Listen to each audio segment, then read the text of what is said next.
Daddy friends దగ్గరికి పోయి కొద్దిసేపు కూర్చుంటాడు, పడుకుంటాడు. మళ్ళా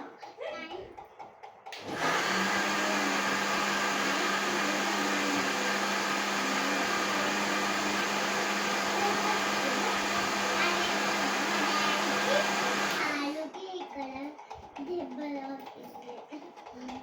యాక్చువల్లీ మనం మీకు ఎక్కడుందని చెప్పిండ్రు, నేను ఇంగ్లీష్ మాట్లాడుతున్నాను అని చెప్పి ఇప్పుడేమో మా డాడీ ఓకే అని చెప్పింది. ఓకే అని చెప్పిన మళ్ళీ మా డాడీ ఏమో ఇంట్లో లోపల ఉండు అని మళ్ళీ వచ్చి